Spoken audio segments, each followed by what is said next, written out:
Welcome to the Grappling Rewind Podcast. Welcome to this week on the Grappling Rewind Podcast. In this week's show, we're going to recap Who's Number One, headlined by Lovato and Gilbert Burns. Durino. And we are also going to recap Subversiv 5 and the fight to win matches that took place as part of that. As always on the show, I'm your host, Maine, with my co-host, Emil. How you doing, Emil? Doing great, man. Jesus, there was a lot of awesome jiu-jitsu. A lot of awesome jiu-jitsu. We're going to recap we're going to recap the entire Who's Number One card, and then we're going to kind of selectively go through some of the matches in Subversiv. Spoiler, when you bring Kade Ruotolo, Rafael Lovato, and Hulk as your weak link, your team is probably going to win that. Yeah, that's a fucking no-brainer. We didn't have the teams leading up into the preview, but like when we saw like who was actually stepping onto the mat, somebody texted me, Duarte's on Team Atos. I was like, well, Atos is probably going to win that. Yeah. And then Geddes is your female who's not top arguably top 1 to 3. Yeah. Any given day. Yeah. Like, and Hulk is your weak link and kind of in big ass quote marks there. Like, big quote marks, yeah. Yeah, your team's pretty stacked. So, so let's go up for news. Last week, I forgot to mention that Craig Jones is on Team Volkanovski for Tough, the Ultimate Fighter. Hell yeah. And so, potentially also would explain why he's not out of jiu-jitsu. He also had some reactions to the vaccine and stuff, but he's out for a while now, probably for Tough. It was funny, they had a video backstage of him at this latest UFC that was at the UFC Apex, and he was showing Jason Herzog, who's a UFC referee, like something on the ground outside of the cage, like in jiu-jitsu wise, and Herzog like thanked him and then walked away, and it was just really funny, like, oh shit, that's Craig Jones showing Jason Herzog some jiu-jitsu thing, and it was cool to see Craig Jones like at the Apex backstage during the UFC fights. Let's see. Other big news, Gordon Ryan was on Joe Rogan Experience this week. I'm about 35 minutes into it, but Simon from the Grappling Rewind basically has listened to the whole thing and says, yeah, it's good, and all the comments I've read about it have been like, yeah, they talk about jiu-jitsu the whole time, and it's like insightful and good. Gordon talks up John Danaher and says he's amazing, which everyone kind of knows at this point, and thinks that jiu-jitsu will be a not more mainstream, but like will have a explosion of like viewership as like a professional sport in the next like 5 years. So Emil and I kind of talk about this at length during the pre-show. We both agree that it's possible. It just depends on whether or not there are promotions that can deliver on that and make it more palatable to people who don't do grappling as a sport. Who aren't actually into the sport. So it was interesting take. I have not got a chance to listen to all of it, but the 35 minutes I've listened to it so far are super interesting. So I'm always happy to kind of listen to those guys talk about jiu-jitsu. So what else we got? We got No-Gi Pans in 2 weeks. It'll be the first major, I'm looking at me when I say this, with heel hooks for IBJJF. It's not a major, man. So that'll be exciting. There's a lot of good registrations for that. I pulled it up today. We're not really going to preview that a ton this week, but next week we will most likely preview that. Fight to Win has canceled a couple of their upcoming events due to the death of Mike, who was their graphic designer for all of their posters since ever, for any MMA event, for any boxing event, for any jiu-jitsu event that they had ever run, for ADCC.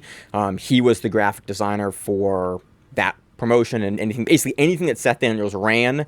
He was the guy that designed all the posters, the logos, and everything for it. And so he kind of suddenly passed due to a heart attack, and Seth has basically come out with a statement going, yep, he's going to be extremely missed and very, very difficult to replace in our promotion. So we're going to cancel a couple of events, to figure out everything, on the business side, what we have to do. So they look like they've canceled the next 2 weeks of events, which is why we're not going to preview a Fight to Win this weekend. Very, very sad moment. Shout out to all the Fight to Win guys. It's sad that happens. And best of luck for them in what they have to do to deal with that. Where's Josh when you need him for stuff like this? Yeah, I don't know. Let's see what else. We have a couple upcoming events. We have Finishers Absolute happening on May 8th. We have Sub on the Shore happening on May 8th. We're not really going to preview those this week, but they are upcoming. We may talk about Finishers next week. Some of the guys that Net recognized are on that card. Maybe some fun. Maybe talk about the finals about that next week. May 28th, we have Gordon Ryan versus Luis Panza has been announced. For who's number one. Number one. Yep. I mean, it's a rough match. It's a rough match, Panza. yeah.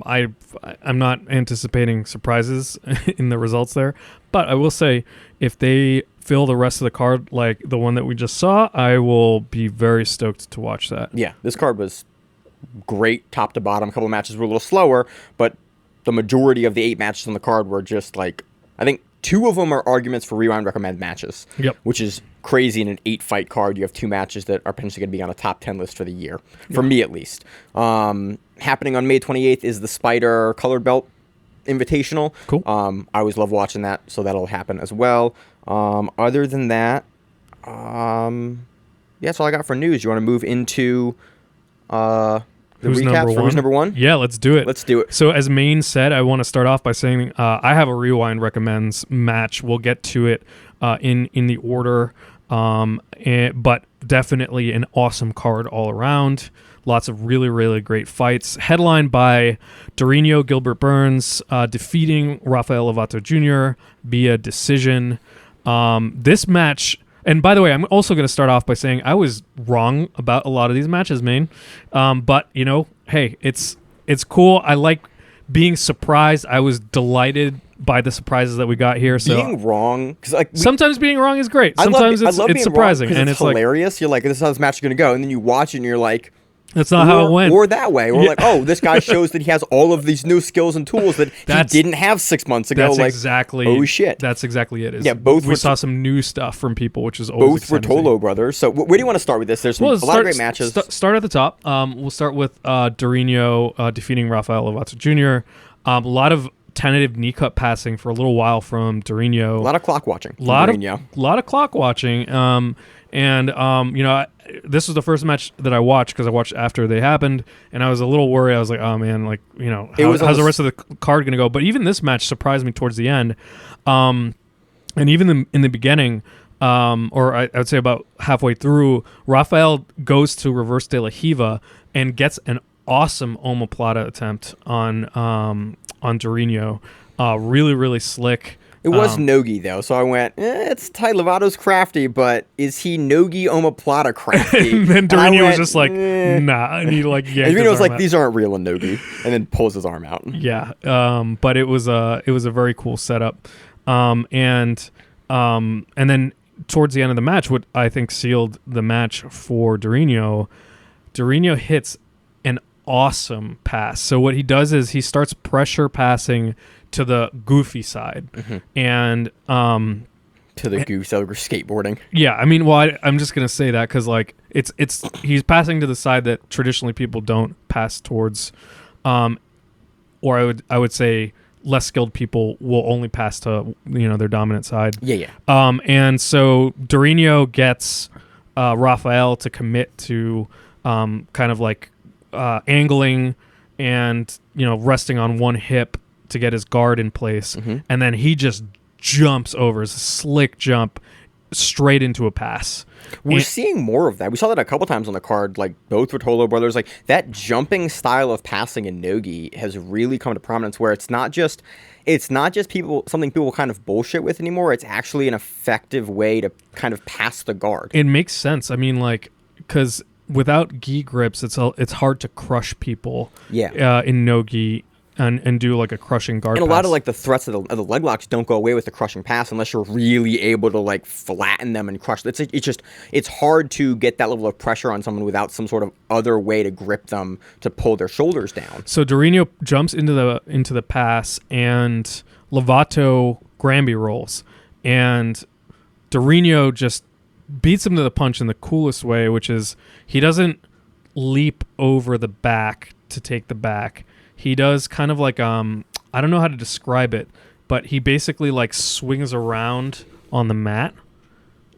So Durino is more or less on the mat, and he's you can think of him swinging his body like an arm on a clock, going around. Yeah. And he has some body control, and he swings behind him, essentially. Yeah, he swings behind him. He swings behind Lovato when Lovato is rolling, instead of trying to, track the back. Exactly. He ends up where Lovato is going to end up in the roll, as opposed to trying to, roll with him in that situation. And so it was neat. It was great. Gets the back off of it, and that kind of seal. I mean, that... He's on there for, about a minute or so. Yeah, not a huge amount of time, but long enough to, have it definitely be the biggest moment of the match, aside from the omoplata attempt, but I really would say that as more of a setup than actually a submission attempt. I agree. But being on the back and Durino sitting there for a minute and a half plus, I think really seals the match. It's the biggest positional change, put Lovato in danger. Lovato was, on the defensive, and one of the slower matches of the night, but still really interesting to see both guys come back again.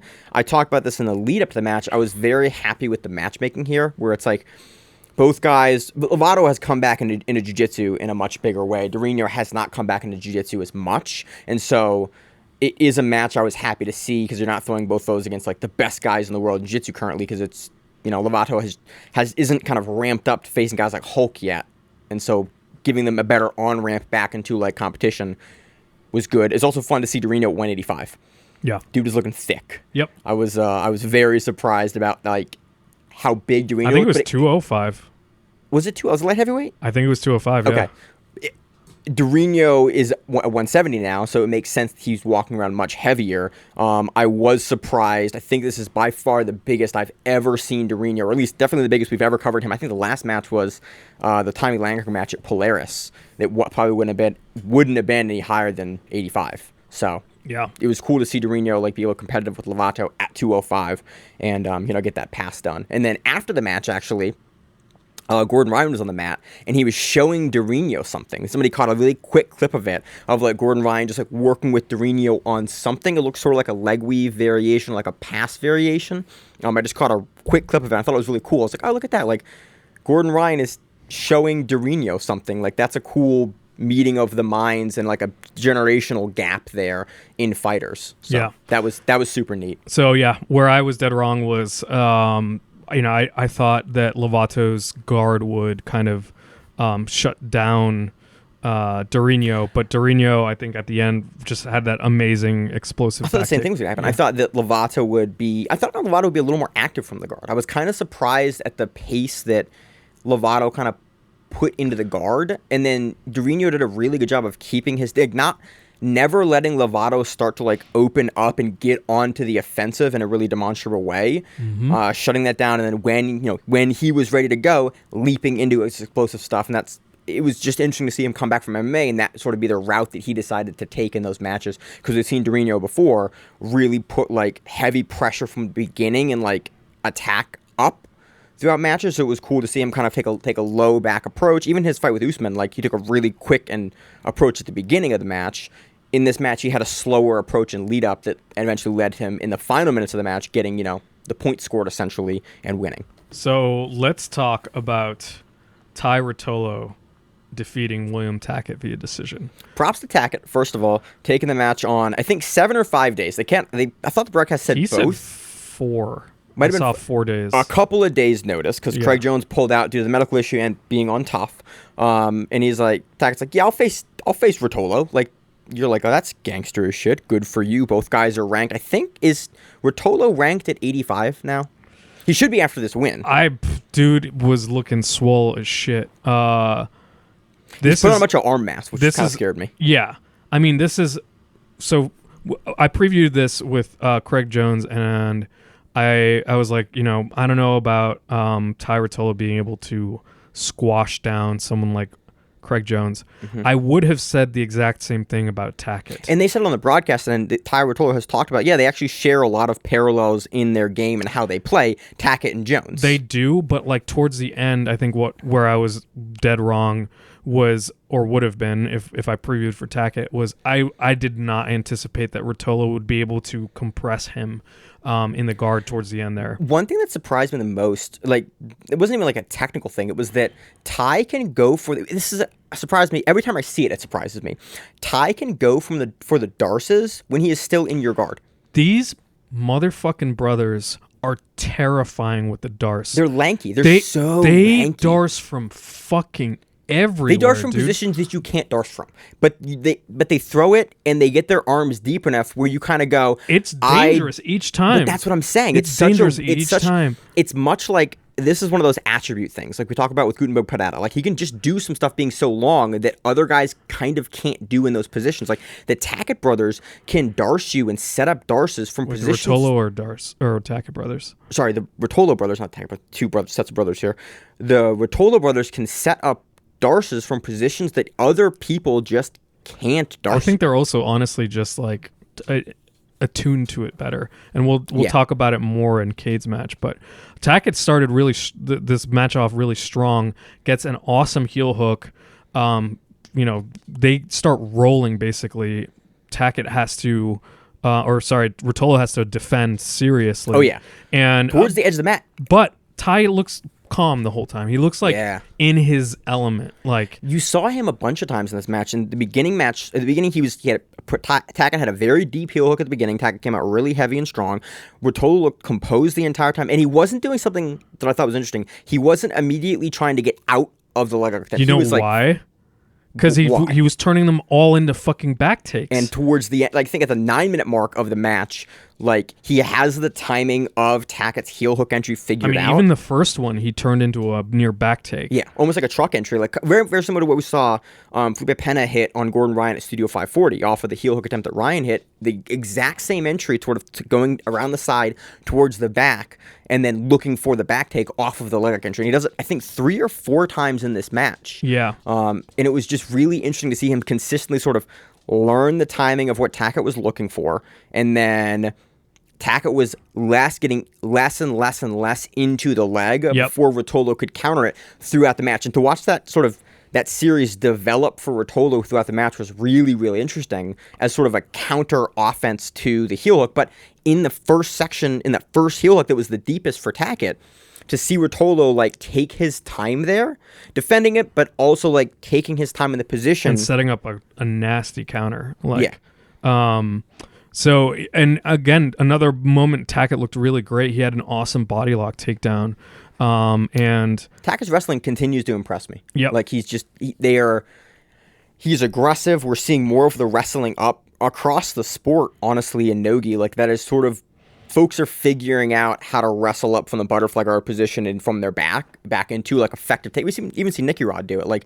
Effective wrestling up is becoming a thing that you need in no-gi, and Tackett had it in spades here. Yep, and great also exchange. Tye had a whizzer, and they battled it out for a little bit. Nearly went off the mat, reset, and Tye was able to regard because, of course, they reverse, and Tye starts hitting these awesome stepping pass attempts. And finally, he's using less leg pin passing than we've seen him before. And that's what I thought was interesting here, is that he's changed his style of passing in the last year from that leg step and leg pin passing to this leg weave and sort of hip switch jump around passing. So he because of course and actually all of the Autos guys, including Hulk, are really good at switching the attacks on these. It's funny enough you say that for Hulk. Somebody this week, I think it was Rachel, we were talking about some position she was trying to get to, and I was like, oh yeah, look at Hulk and watch how Hulk hip switches around that position. He was literally the case of who I brought up about that far side hip switch to get to someone's back from the top. They're all the top Autos guys are all really versatile with their passing. Mm-hmm. And so Tye starts doing the step, the stepping on pass or whatever. Passing. And then he does basically a leaping knee cut pass, and he actually gets around Tackett's guard. He even surprised the commentary. The second time he did it, even surprised the commentary staff. No, it surprised all of us. I mean, he basically did a great job at alternating his passing attempts until Tackett was kind of squared up. And then he launched the knee cut pass, and Tackett wasn't able to track it. And it's really what it was. Tackett was tracking him really, really well. He changed the distance, changed the angle, jumped around, and Tackett was not in a position to be able to track back and follow Ruotolo as he jumped over. Yep. And then so Tye steps right into mount, starts attacking Ezekiel, starts to raise Wagner Hosha baby on the face over and over, and then even again the commentary. Shout out to those guys. That commentary team has gotten really, really good Truly. Of keeping the action going, keeping it interesting, as well as throwing in stories. And they're like, oh yeah, Wagner Hosha feels a tingle in his spine right now as someone tries to smother choke someone. Yep. And but it was funny that Tye had just faced Wagner recently, and he's like, oh yeah, Wagner did that to me. I'm going to incorporate this into my game, because there's obviously something there that he found effective as a third tool to use on top to try to open the arm up. I mean, honestly, I think it's this crazy grit thing where he's gonna make it uncomfortable for you, and so he even goes to frog mount. Tye goes to frog mount at one point a couple times. Monkey, I call it monkey mount. Sometimes mount. So it's basically like the. You have your feet on the inside of the thighs, not grapevined over. Exactly. You're in vegan mount, is what I've heard it called that, where it's like not really mount, but you're on top and you're in a position to switch off your legs really easily and not pass the top of your foot over their guard because your knees are high enough up. It's very powerful position. It's what I use for mount as a littler guy, like because me getting trapped in the half guard is such a difficult problem. We have a lot of guys that are doing that play half guard. I keep that really high mount, so this is again the style of mount that I prefer. And Tye does exactly what people that play this kind of mount do, constantly stepping off to either side and like not hip switching, but like going to knee on belly on either side and riding the top of the position with the double unders. I think this was a turning point for the match because Tye is on there for a while and he's really digging underneath the elbows and elevating them. And that's exhausting. Because you have to, as the guy on bottom, Tackett has to pull his arms in the entire time because you can't let your arm get isolated at the top because Ruotolo is going to arm triangle you, or even for like a really quick snapping Kimura at one point, you look for the wrist lock here and there, but you actively have to keep your elbows in and so you have someone on weak. top of you. Like biomechanically, that's such Yeah, a your weak adductor, motion. your whatever this is, a lat? Yeah, lat. Yeah, your lats are not that like good versus someone like that's pressuring forward. Like it's not mechanically a good muscle to like once it's lifted up past like the center point where your elbow's out straight at 90-degree angle. It's really hard to wing that back in. It's like you said, it's exhausting. And he was in that mount for a while, 3 minutes, something like that. Yeah, I think it was less than that, but still, it was significant. And then able to get out, and Tye was able to squash him. This is where, like that compression that I was talking about. It looked like fatigue set in. Like it looked like Tye had pushed the pace on Tackett enough that Tackett was a little less quick to react to the stuff. Not just fatigue, but this is imposing strength as well. Yeah, and this is where what he was able to do a little bit to Tackett, what Tye was able to do to Nicky Ryan. Right, like just like it's like squishing the guard in a little bit, like compressing, making it really difficult to attack and regard. To open up and get anything, kind of get the initiative back into the match. And he passes a second time, and quickly too. Yeah, quickly, and then they're able to reset. Tackett goes for a leg lock, and Tye is able to pretty much take the back at that point and goes to mount. And at this point, Tackett is like, beforehand I was like, oh, maybe he's a little tired. Now by this point in the match I was like, he's tired. He looks physically tired.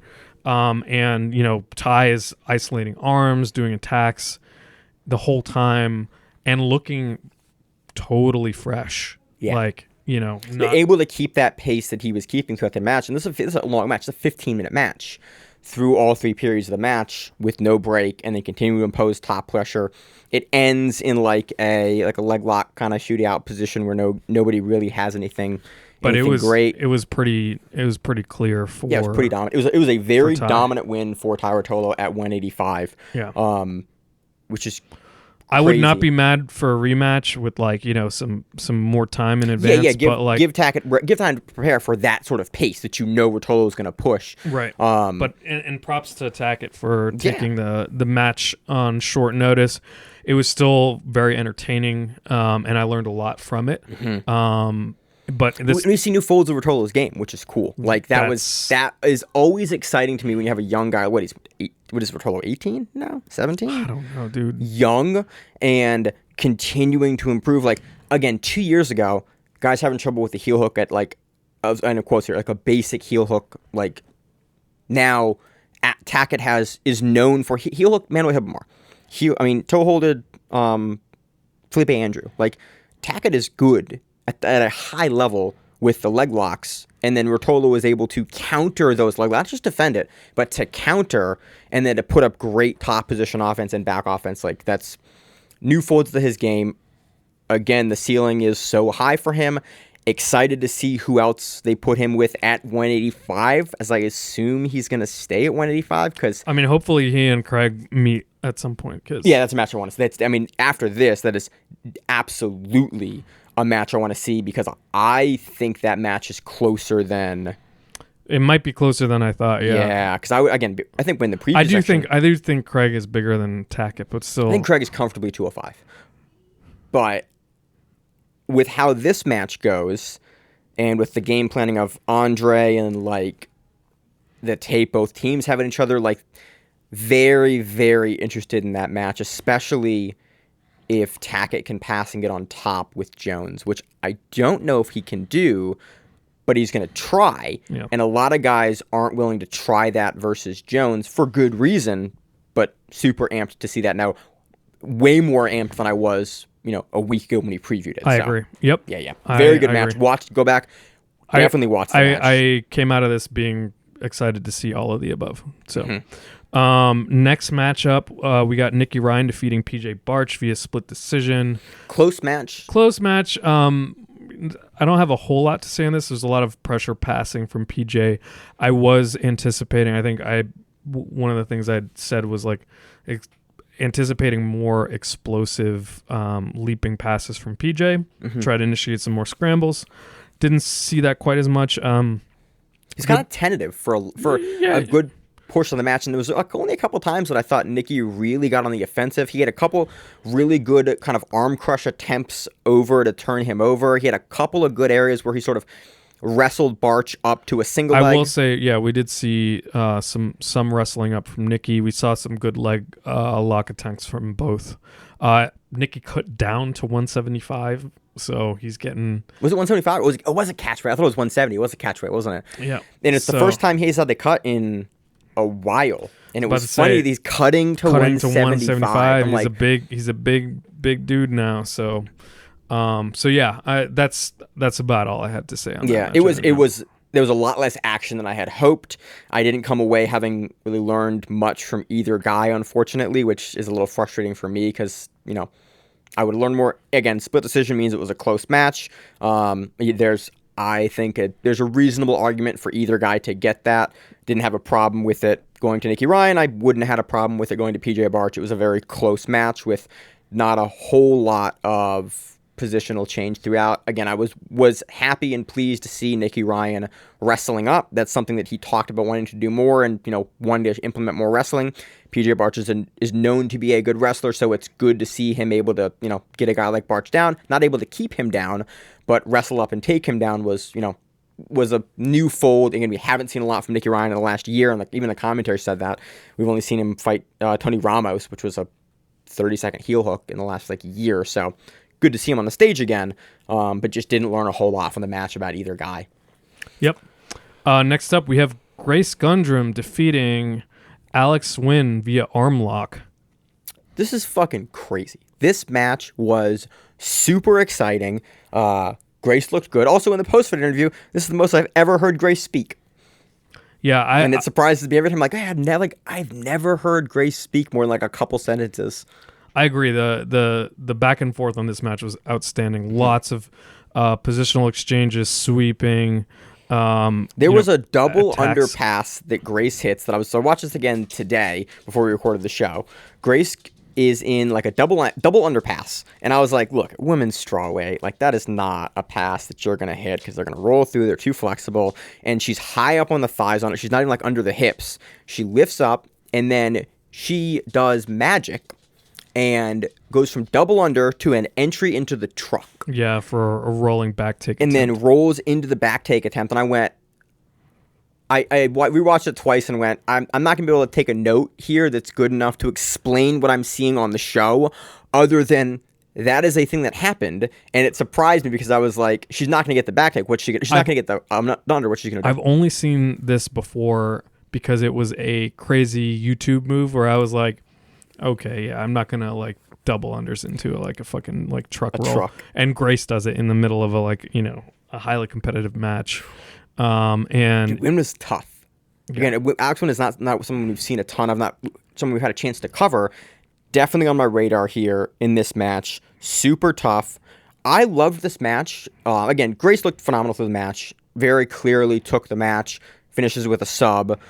What I loved about this match is we saw a diversity from Grace's game and Alex's game. We truly did, yeah. Like, we saw Grace hit an electric chair sweep, which I can't remember the last time I've seen an electric chair sweep hit. I think it was a female fight to win title fight like 6 or 8 months ago. Might have been a year and a half ago. But it was a beautiful electric chair sweep from the lockdown. We saw Grace hit the double under to the truck. We saw her finish like with great leg weave passing and back take entries off of that. Like, overall, it just finished showcased basically from the back. Like, Grace went from the back to triangle from the back to armbar. Awesome. Dude, before surgery, Rachel was working this move a ton on me, and so it was cool to watch like it hit at a high level women's match when it's like, oh cool, the last 6 months of Rachel like fucking me up with this move probably has some merit in her division, so I'm happy that she's been working it. It was great to see Alex tries to defend. She has Grace in the half guard, and so when she's sort of in this triangle from the back, and Grace is able to step her leg out and then get to the triangle and then start to fight the arm. She finishes with the arm because she didn't set up into the choke, but even then the choke looked super tight in position.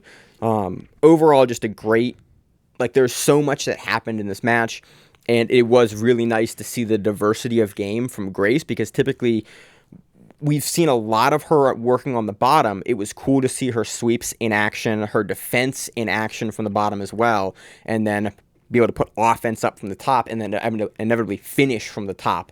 It showcased a lot of Grace's game that we haven't seen in years. And again, I've been watching Grace since she was like 13, so the last 5 years. She's 18 now. It was stuff that I haven't seen her pull out since she was like 15. So in the last 3 or 4 years. So it was cool to see her use the electric chair again and like I go thought to it was things going to we be leg haven't seen in a locks, while. so this was very different. So yeah, another way for me to be delightfully surprised and wrong. For me, this is already a top 10 match of the year. Personally, it was extremely entertaining and exciting, and it showcased like a diversity of jiu-jitsu game that we just don't see frequently at the high levels. Yep. So I agree. And the next match is my Rewind recommends. The rematch. Kade Ruotolo defeating Ethan Crelinsten via Darce. This match was fucking amazing. This match was crazy because if you don't remember the first match was a very controversial win for Kade that a lot of people online, and I think even me, watching the match was like, I thought that should have been for Ethan, but decisions happen. It is what it is. This was an entirely different match from the first match, and the first match was only like 6 months ago, 8 months ago, like wasn't that long ago. And this is an entirely different game from Kade that we had not seen before. Yeah. Kade with some savage stepping passes, the leg pin passes. It's amazing because they're clearly working a sequence here. So the first moment where I was like, oh shit, this is fire, was Kade with the leg pin pass. Ethan sits up, goes to seated guard, and goes to like a shin to shin, yep, but half butterfly, like koala guard basically. Yeah. And you can tell that Ethan had been drilling this. It's a cornerstone of Ethan's game. He pulls you in, right. He slides it. Dante Leon does it. Like it's something that all of the guys that are lower weight guys that'll pull into this butterfly kind of guard position will go into leg locks. It's great. With. Yeah, exactly. Yeah. We see Taza do it. Like, it's a common move. But like in particular, like I think he was drilling this in the response to the leg pin pass because it's great because someone pins your leg. Cool, just sit up and grab that leg, right? Yep. So he does that. Kade snaps his head down into the first of many Darce attempts, and Ethan has to try to create some space. So he gives up his underhook and he starts to try to like push away, and Kade jumps into like basically onto the back and into an armbar, and it is a motherfucking deep armbar. Dude, I was watching this. This is one of those armbars where you're like cringing. Oh, will you make the face? Yeah. I was watching it live on my big ass TV, and I made the face. I was like, oh, it's gonna break. Like, I don't know if it's gonna break, and it was. Yeah. And because you see the veins of Ethan's arm, and you see the bicep at full flexion, and I went like, oh, is this gonna be super nasty? Because like those guys are gangster, and occasionally you watch an arm break in HD, and it was deep.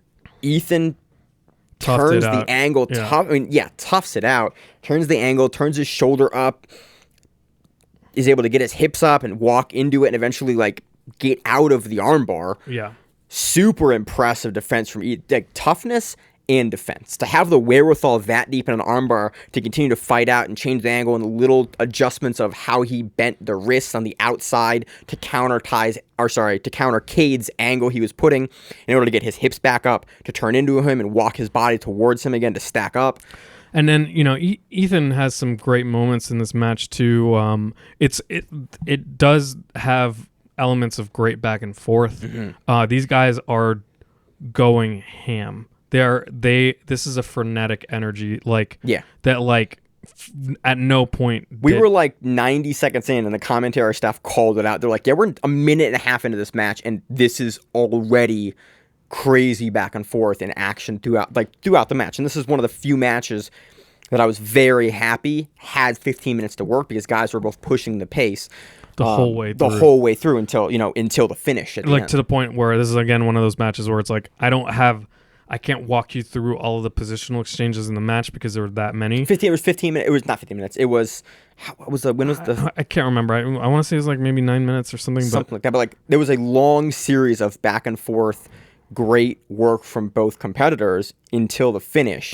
And basically, again, this is one of many, but Ethan basically does another seated guard into kind of like a single leg grip, and Kade just like drops and sinks the arm in. I mean, he lets his body weight completely, almost like go into a free fall. He's diving down to cut the angle. Dips his hips. Yeah. Like that was one thing I caught both brothers doing a ton is they both were beating their opponents with their hip positioning and either getting their hips above their opponent or getting their hips in front of their opponent first. And it was super interesting because it's something that you see at the high level. Like people will fight with the hips, and both brothers were consistently beating their opponents with hip position, where it's like they have all this extra time to work because they're ahead on hip positioning. And this was where I saw it most for Kade was in this sequence. He drops, the hips are in front. He's crushing Ethan down with the hips while he's going for the neck. Yeah. And then does the Atos like gator roll basically where they end up in the back. And at that point you are totally fucked. You're just so effing boned. And Ethan fought it for a while, but he eventually had to tap because it's a deep anaconda choke. It's deep. And Ethan is able to get all the way up and actually put Kade on his back. Well, see, but the Atos guys, that's how they. I say this because I learned this sequence from Rick, who's AOJ. Actually, Rick just got his second stripe this weekend. Yeah. And Lee got his first. And Lee's competing at No-Gi Pans. Yeah. I think in the adult division. So actually. Yeah, they definitely train to get. So the thing about getting onto your back is someone like Kade, I'm sure, can do a lot of control from there. For someone like me who has short arms, being on your back allows you to get way deeper than if you're belly down. You can readjust if you have short arms for the anaconda choke or the Darce choke. The Darce, yeah. And because like until Rick had taught me this stuff, I had never been able to hit a fucking Darce. Yeah, I'm not a Darce guy either. I'm a straight guillotine guy. We'll go through the sequence sometime when you're feeling up for it. But I love it. Yeah, I'm 2 weeks post back surgery. Not right now. The Atos and AOJ guys, like, it doesn't matter. In fact, if anything, they're gonna Darce you from everywhere. They're gonna be able to finish from everywhere. But there's specifically a finishing sequence from you're facing on your back. Up. Yeah. But yeah, Ethan turns the angle and is never able to like get enough distance or pressure to break the grips or to fight the grips out to finish, and Kade submits him with an anaconda ends up on his back. Crazy sequence. Doesn't leave it to the judges. Doesn't for a controversial first match ends in a definitive second match. Yeah. Where Kade takes it. So, yeah, like huge development from Kade. Like this was I think some of the best we've seen from Crelinsten and definitely the best version of Kade that we have ever seen. We're seeing the two brothers, shift weight classes where it's like Tye is definitely at least a weight class heavier. Kade is definitely comfortable, at 170 here, or even lower. I think Ethan is as low as I think it was a lightweight match actually for some reason. Kade looks good. There's so much more to his game now, and they keep developing, and his ability to defend the leg locks and have great passing sequences. Like, the sky's the limit for both brothers. I cannot wait to see how they continue to develop. I think Brown's still technically, even though we're lying. Yeah, that is. Come on. Well, I'm honestly, I'm curious for the gi. I'm curious now to see them in the gi because they've continued to improve in no-gi. I know they do still have kind of gi aspirations. I'm sure they do. Atos does it all, I know. That's why I'm curious. Like, I haven't seen them in a bit. They're still brown, but like, I want to. Yeah, I'm curious to see how they stack up. So, I am too, because like, I am too. Blew onto the scene 2 years ago. It was blue belts, and now, so many of the best guys in the world, DDS squad. Yeah. So crazy match. Would you say this is a rewind recommends? Oh yeah, absolutely. Okay. Abso-fucking-lutely. I think there's probably gonna be 2 matches here that are on the top 10 list for the year. Yeah. For the team. So, what else we got, Emil? Next up, we have Andrew Wiltsey defeating David Garmo via rear naked choke. This was great, man. Dude, Wiltsey looks good. Wiltsey looks really good. He continues to look better and better. I think he beat Barch last, who's number 1.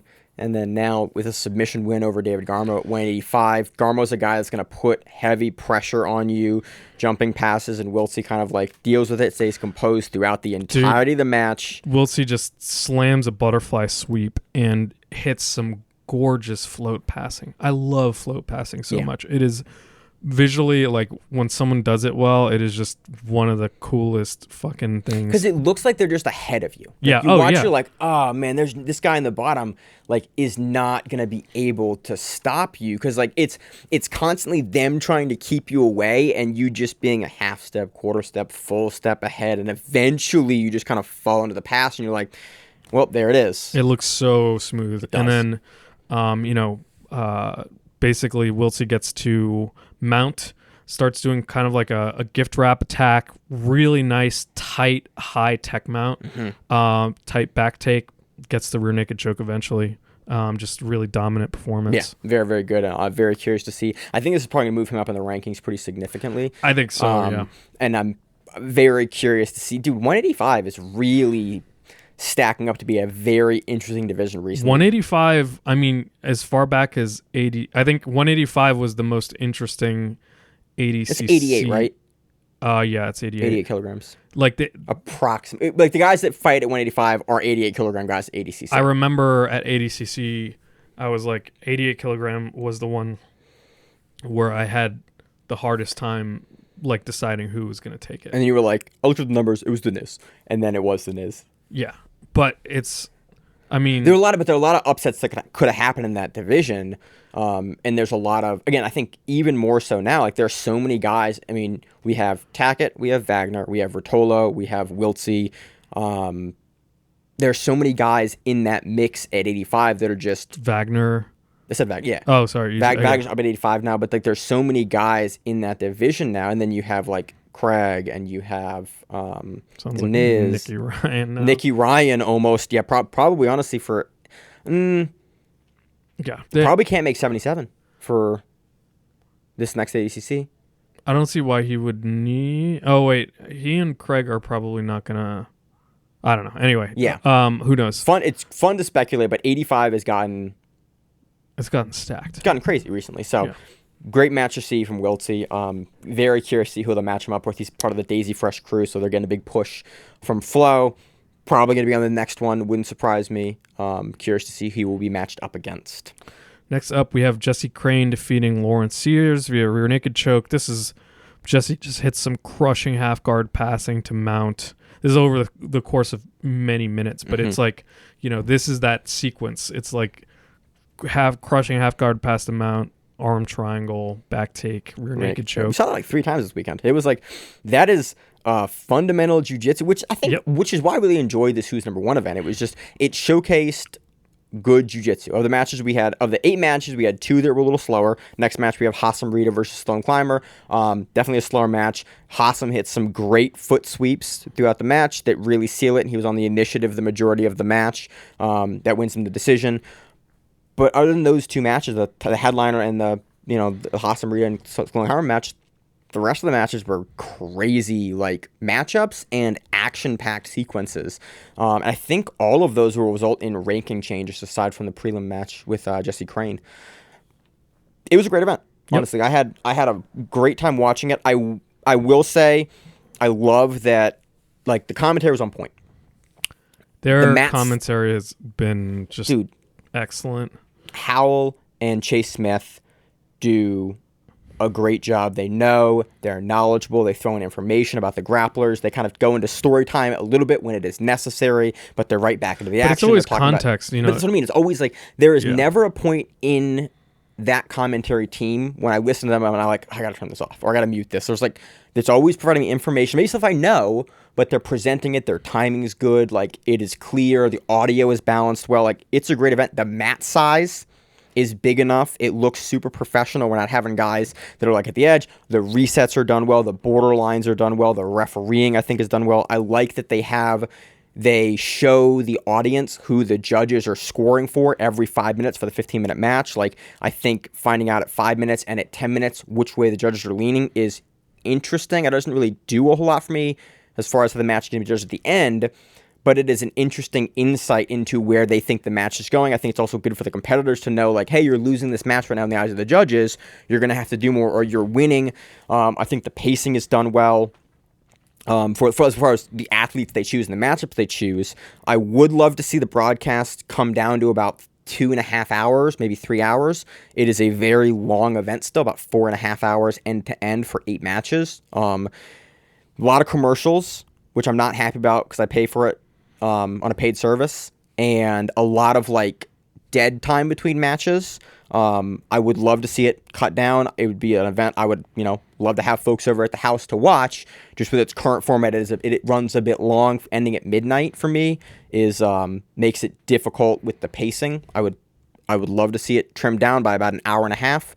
I think they have a great product, and the last 4 of them, or 5 of them, I think, have been barn burners. Great matchmaking. So, and I'm very curious to see how it affects the rankings. Emil, any other kind of takeaway pieces for it? No, again, having the full names up. Thank you for doing that. Like the full names, and the DDS guys are now competing as the Danaher Death Squad. Yeah, I saw that. I was like, look at that. And so they listed it for the Ethan match, he was listed as Danaher. For the Nicky Ryan match, he was listed as Danaher Death Squad. I went, we're really going to go with that in a broadcast now. Yeah, hey, that's cool. But it's cool. Again, I do like that they're now like officially recognized as the Danaher Death Squad because they've been that for 3 years now, and it's cool. More than that, dude. I'm sorry, but they've been like, they were Henzo Gracie's Danaher Death Squad. Now they're like, no, I mean, like, it was always an informal name. Yeah, but like, now it's cool. It is cool to see it. At least 5 years, maybe longer. First EBIs. Yeah. With like Cummings and with Tonin. Yeah. Like they were DDS then, and it was kind of like a jokey team name. And then it turned into like now they are officially competing as the Danaher Death Squad, which is pretty dope. And they have like senior members, they have like junior members, they have like a whole tier system. Yeah. It's a neat little system. It's a nice little cult. Yep. A nice little cult. And it's cool to see it kind of like officially recognized on a broadcast as like, this is our team now. Right. I do appreciate that. Can't wait for the next one. End of month. I think it's the 28th of May. Yep. So we have literally 25 days. I'm going to plug an Emilism, which is I like shorter matches. Fortunately, a lot of these matches happen to be good. But the 15-minute format doesn't necessarily enhance the matches. I think 6 to 7 minutes for plenty of matches. That being said, it was great. Matchmaking made this event. Yeah, so. Michael Sears does a great job consistently with the matchmaking here, and I think it's only getting better.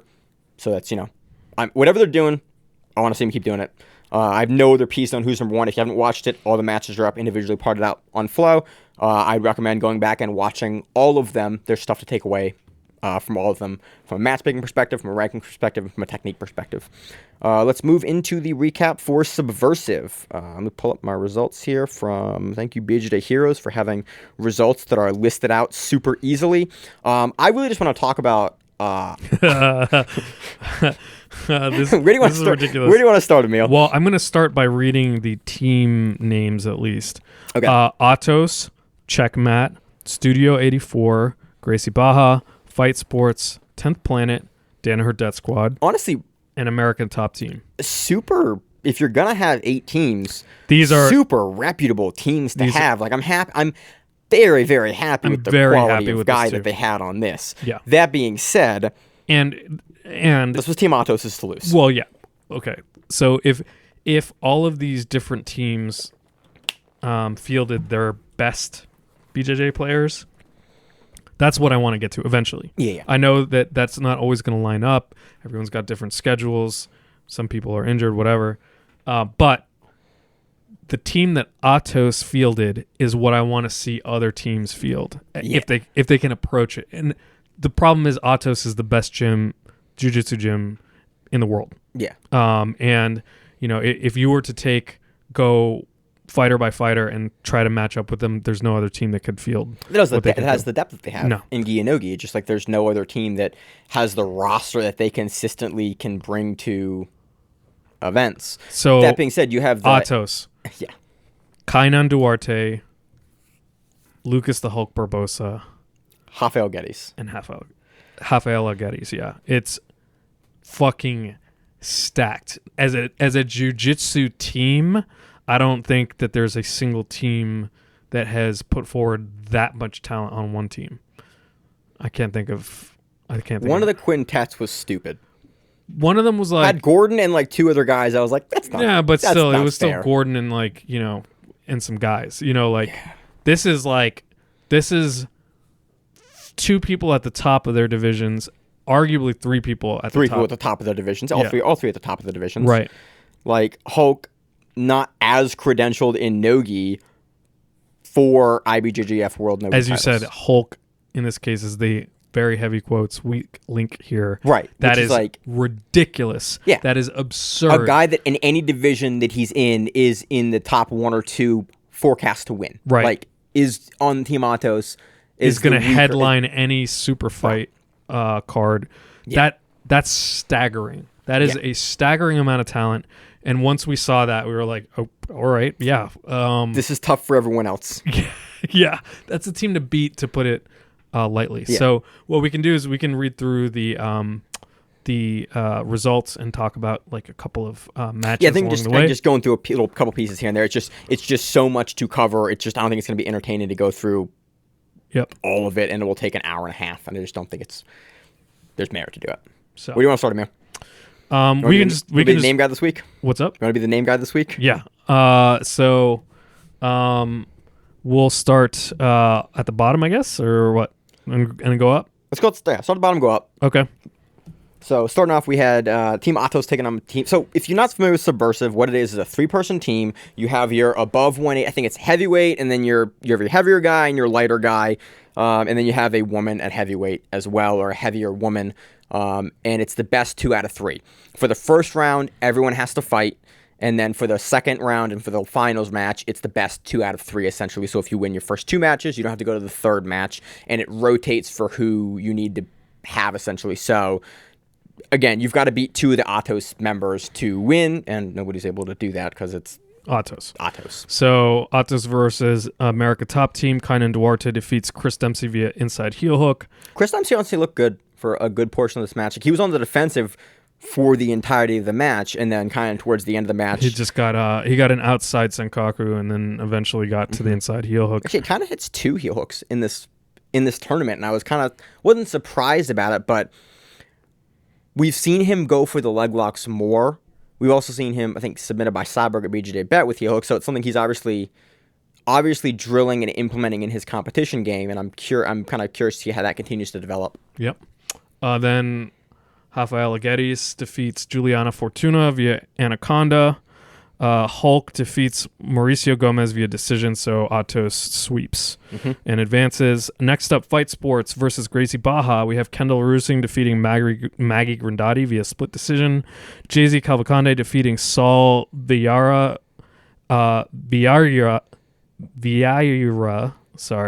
via inside heel hook. Closer than I was going to get me. I was not going to jump in.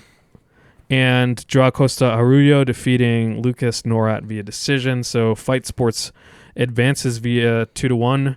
And this is where I like the subversive format. You're on the edge of the seat to the last match because it's like, oh, it's 2-1. Who's going to take it? And you know, that third match really matters. Next up, Checkmat versus Danaher Death Squad. Oliver Taza defeating Gabriel Almeida via decision. Elder Cruz defeating Daniel Manasu via decision. Nathalie Hibero defeating Katie Hooven via knee bar. So, for example, imagine if DDS, fielded their best players, right? Yeah, you got Gordon Ryan, you got Craig Jones, and you got Gordon Ryan, Gary Tonin, type shit. Pick your two. Who would their woman be? Is there a woman? Is there a top level woman on DDS? Are we missing someone? Gordon's girlfriend. Yeah, she's purple belt, blue belt. Yeah. I'm curious. I'm missing someone, but that's primarily a male. I'm not surprised. Dominated team. Yeah, I'm not surprised. I would be curious to see. I know they field as females before. I'm just curious who they would field. Interesting. I don't know that they have anyone. So, clearly a place for the team to improve. Next up, so Checkmat advances 2-1. Next up, we have 10th Planet versus Studio 84. Renee Souza defeating Steve Joachim via outside heel hook.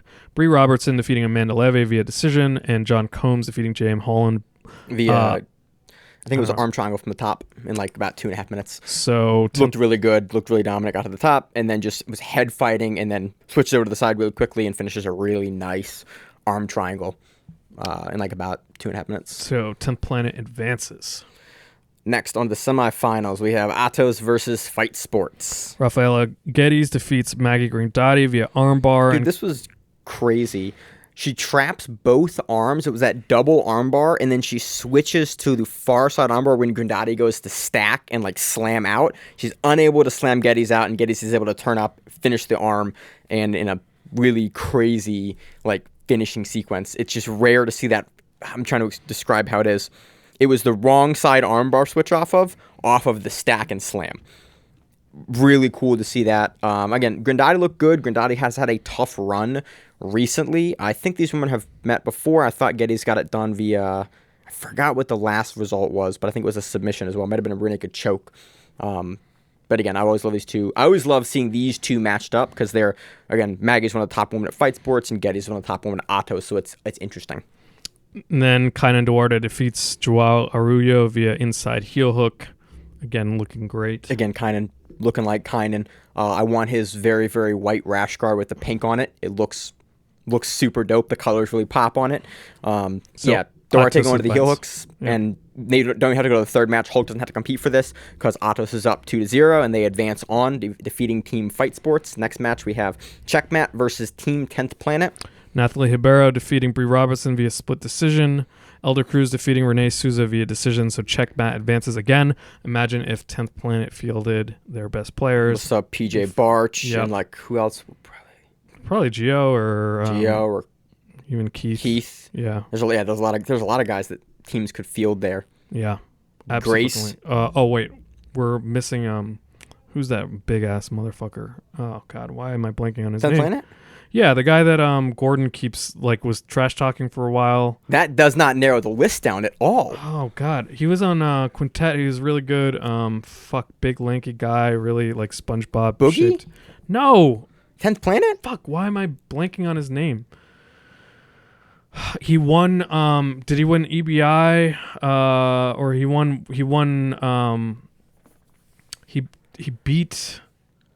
Fucking A, why? This is gonna drive me absolutely. It's now driving me nuts because now I'm super curious. We're both gonna be like, duh. A big lanky 10th Planet guy. Yes. That won something big. Yeah. He upset 10th Planet. Via sub? No, via overtime. Remember, he beat like some. I can't remember if it was Hulk that he beat. I think it was Kyle Bame. Kyle Bame. Thank you, Jesus. fucking Emil, Christ. Emil opens the computer and I then it's like, can't and then Maine just threw his believe- head. we had to go through the most circuitous, like, He beat Hulk in the EBI overtime. I can remember And that I he was like- beat Hulk in the EBI overtime, By but the way, I can't remember that was his fucking BJJ, that name. was BJJ Fanatics, Jesus GP, Black Belt GP. It was Kyle Bame's Christ. second victory. What is wrong with our brains, man? I love how that's the direction we go to get not the guy that fought Gordon Ryan on mushrooms, not like the guy that was in Kasai, that was in the heavyweight, that was 10th planet, like not the guy I've interviewed twice, like none of that. The guy that beat Kyle Hulk fucking via Bame. overtime, Kyle Bame. Yeah, Kyle Bame, I haven't seen PJ Kyle Bame in a bit. I'd love to see him again. PJ Barch, and like fucking Grace Gundrum. Actually, Jesus Christ. Who would that has some good female heavyweights? Yeah. I can't think of who I would love to see. Who I'm thinking of. You see what I'm saying? Like these teams, you know. Yeah.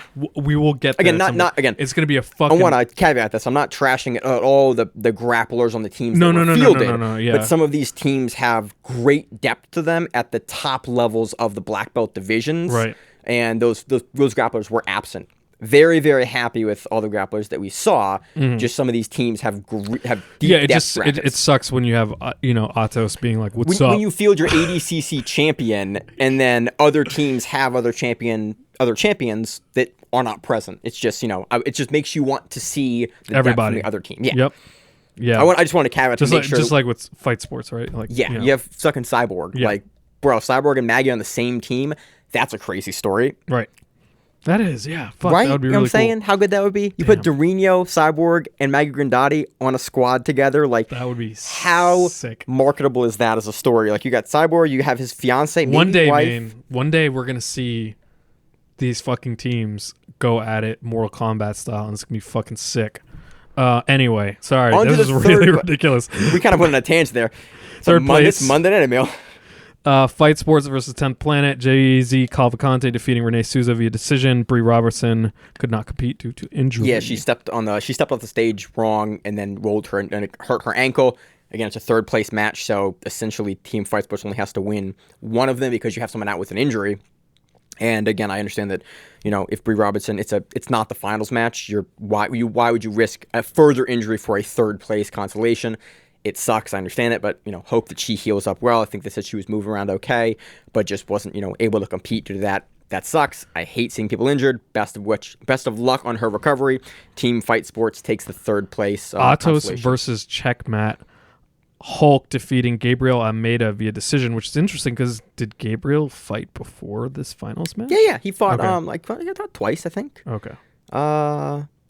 As I say that, I can't find the match. Yeah, he fought Taza. He beat Okay. Taza in Yeah. a really, really stand-up, pushy kind of match that was a bit slower, and I was a bit surprised we didn't see more from both guys. But Right. Almeida's a guy that we kind of very frequently has that outside approach, and he's sort of he's going to slow you down, and that's sort of what we see here.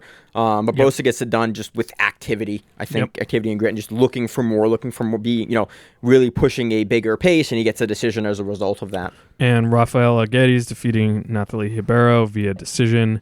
That could be like, a fucking headline match anywhere, Oh, yeah. those two. So I want to say they fought each other before, too, but I'm pretty sure I think they have, Geddes has another win over Ribeiro, so we don't get to see Kynan versus the final person on checkmat, but Team Atos takes the Subversiv 5 title, retains.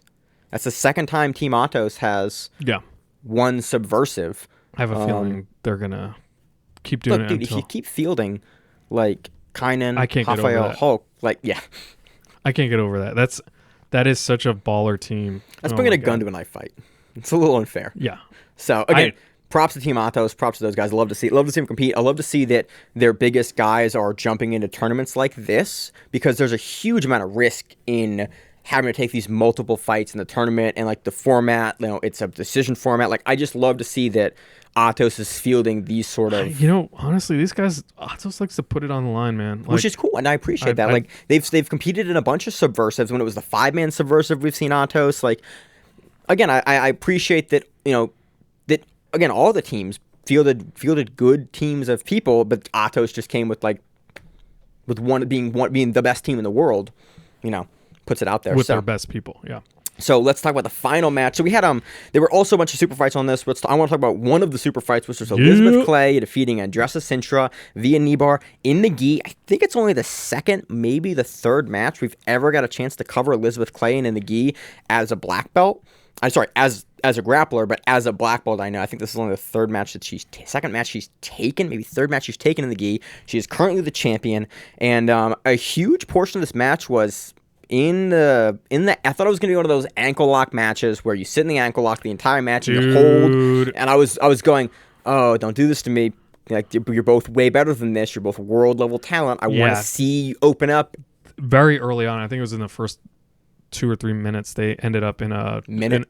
I think the first minute a double ankle lock shootout, which in the gi at this level, you're just not going to see. If anyone's going to finish it, you'll see Clay finish it, but Sintra has such a good grip. And Sintra was kind of on the offensive, really high with the elbow grip for a large portion of it. Then Elizabeth Clay is able to change the position, get out the back, and she goes belly down with the knee bar. And she starts going and pulling and pulling and pulling. And Andressa is never able to get her hips out enough to start taking the back. It's a long sequence. I mean, it's a minute and a half, 2 minutes. Probably 2 minutes. Yeah. It's long. Of Clay just very slowly like getting the grip and angling up, and you can tell it's her wheelhouse, man. She's just making hay. Like, it is just gradually. This is getting the sweep, position. And this is the position that Clay was frustrated in as a purple belt, that she couldn't use because it was a knee bar sweep. This is something Clay has been doing for years, and that shows here. Like, she's able to control the hip line and the knee line for the entirety of that sequence, and eventually finishes what starts as a belly down knee bar that she rolls out to the side and finishes like top side at 45 degrees from the hip. Beautiful knee bar finish. Elizabeth Clay has the best leg locks in the women's divisions. Yep. Hands down. And that's, again, in the gi, in no-gi, she doesn't just need the heel hooks. Again, Elizabeth Clay kind of has some problem with people referring to her as only a, leg locker. But when you finish this frequently and with this much competence in that area, like, it's not I don't think that's a knock on you at all. Definitely the best female heavyweight leg locker, probably the best female leg locker right now. Hands down, great control, even in the gi, not being able to have the reap, not being able to thread inside with the legs to control. Beautiful knee bar, great sequence, and Andressa Sintra is absolutely world-class, world medalist. Cool to see. Elizabeth Clay retains her, I think, it's not welterweight. I'm blanking on the title here. It's not listed on the BJJ Heroes results. Retains her, I think it be welterweight title for Fight to Win. They should give you the cool Subversiv belt, which I thought was blinged out and looked dope as shit. Overall, really great finish, and it's cool to see Clay competing in the gi and in no-gi as a black belt. I love when people jump back and forth. It's neat, to show that you can compete and contend in both. Yeah. How about fucking Pat Downey? I forgot about that's on this result too. Yeah, dude. Pat Downey made his Subversiv and Fight to Win debut versus Rashid Perez. If you're not sure who Pat Downey is, he is a USA World Team Wrestling member, Baltimore guy, and that's where we're based, so we're a little more familiar with Pat Downey than most. He has competed against Gordon Ryan, he's competed against Nicky Rod in like wrestling, and he's sort of talked about making a transition over to submission grappling. Right. And this was the first foray that we've seen him in since his match with Gordon Ryan at BJJ Fanatics. That was kind of just a weird match, honestly. This is the first level match that was more evenly matched up versus Rashid Perez. In a regular kind of like submission format. Yeah, in a regular super fight match, sort of. And no bizarre rules, and Pat looked fucking great. Dude, Pat was like, oh, Nicky Rod uses the body lock, I guess that's what I'm gonna do now. Yeah. Holds the body lock, and then it's at one point in the match, you've seen the highlight going around the internet, around Instagram. Pat Downey lifts up Perez, then turns him through. Perez is on his feet, and then turns him through for what would be a 5-point throw in Greco, and then slams him down. And there's a text thread that Seth Daniels posted that was basically Pat Downey learning he could slam in the rule set. He's like, oh, hell yeah. And even Mo Jassam chimed in and was like, I will have to check to see if he would get clean takedown points for that in ADCC rules. Did they stand up long enough from that position to essentially count that as a takedown. And like, had Rashid been on his foot, I was about to say he was on his foot for only 2 seconds. Had he been on the foot for an extra second, that would have counted, because basically Pat Downey stood him up. He just lifted him up. He just I don't even think he had his up. feet on the fucking mat. I don't think Rashid did. Not for a good portion of it. But Downey comes, he just rotates through. Actually, very much mid-air does like a kick to get like the angle. Fucking bonkers. But you have a world team wrestling member that's all of a sudden interested in jiu-jitsu. Give me that. Give me more Pat Downey in jiu-jitsu, because he's gonna be throwing fools on their heads. His submission game isn't great, but his wrestling doesn't fucking matter, dude. It's dropping people on their heads. And here's the thing. That's my point. Here's the thing. Rashid, I'm sure, thought, okay, I'm not going to stand with this guy. Why would you stand with Pat Downey? Doesn't matter. He was in half guard. Pat lifted him up. You lifted him up from half guard to slam to pass the guard. And I was like, that is some wrestling ingenuity. Yeah. It's like, I can slam you. It's like, I don't know how to get out of this half guard, but I do know I can probably lift you up from here, from the ground, from one leg, and then slam you out of this position and get the position I want. Pat did get a near pass, like, on his own, and Rashid was able to regard. So that's, I mean, Pat's passing is definitely pretty solid. What's up, Bandit? But yeah, that is one way to get the pass. Yeah, Pat Downey looked good. Again, super impressed with that. Want to see, again, after this, very curious to see if Pat Downey continues to. I want to see more. Yeah, to do more jiu-jitsu. You want to run through these while I handle the dog? Sure. So we have Kevin Mahecha defeating Dylan White via armbar. Rick Samiglia defeating Forrest Muyano via decision. Jim Allers defeating Mateo Armel via outside heel hook. Lucas Arroyo defeating Gian Moramarco via decision. Felipe Amramante defeating Kay Berman via decision. Adam Ferreira defeating Sean Joseph via flying armbar. Rodrigo Francione defeating Matt Ferralio via decision. V. Schlosser defeating Jay Barron via cross choke from Mount. William Guy defeating Rafael Deis via split decision. Yeah. And that does it for Subversiv 5. Again, great event. Team Atos coming out with the haymaker. Overall, a lot of fun. Again, I love watching Subversiv lives. It creates a whole storyline when you watch it. And all in all, a ton of fun. So that does it for this week. We have, again, Fight to Win has canceled a couple of events, so we don't have anything to preview next week. No, we have. So there's 2 events next week. Submission on the Shore has a pay-per-view, and then Pans is 2 weeks. Okay, we can run through the matches. I mean, some of those. We'll save that for next week. We'll save it for next week. Yeah. Subversive Finishers is having an open weight absolute that may be streamed. I'm still getting more information on that. May cover that next week. May just do an extended preview of Pans. Not quite sure yet. Did not anticipate sort of the tragedy that would happen with Fight to Win, and so had anticipated previewing Fight to Win this week. But we're unable to do that. Pans already looks absolutely stacked. No-Gi Pans sold out in 4 days. Registration, 4 days closure for registrations. That's bonkers. Just some of the names. We got Paulo Miao. We got we have, I always do the Rafael Lovato Jr. in Masters 1. In Masters 1, but still first time with the IBJJF in the heel hooks. Okay, let's talk world adult. Champion. PJ Barch is in it. PJ Barch Johnny is in it. Grippo. Junie Acasio. Yep.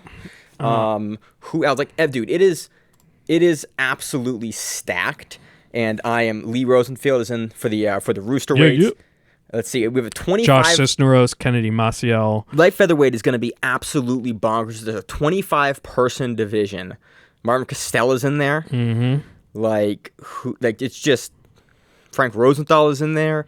Yep. 36 people in men's lightweight. Yeah, that's going to be bonkers too, man. Jesus. With PJ Barch in there, with Jordan Holy. Diego Bispo's in here. Herbert Burns is in here. Jordan Holy's in here. Michael Lira Jr.'s in here. Yep.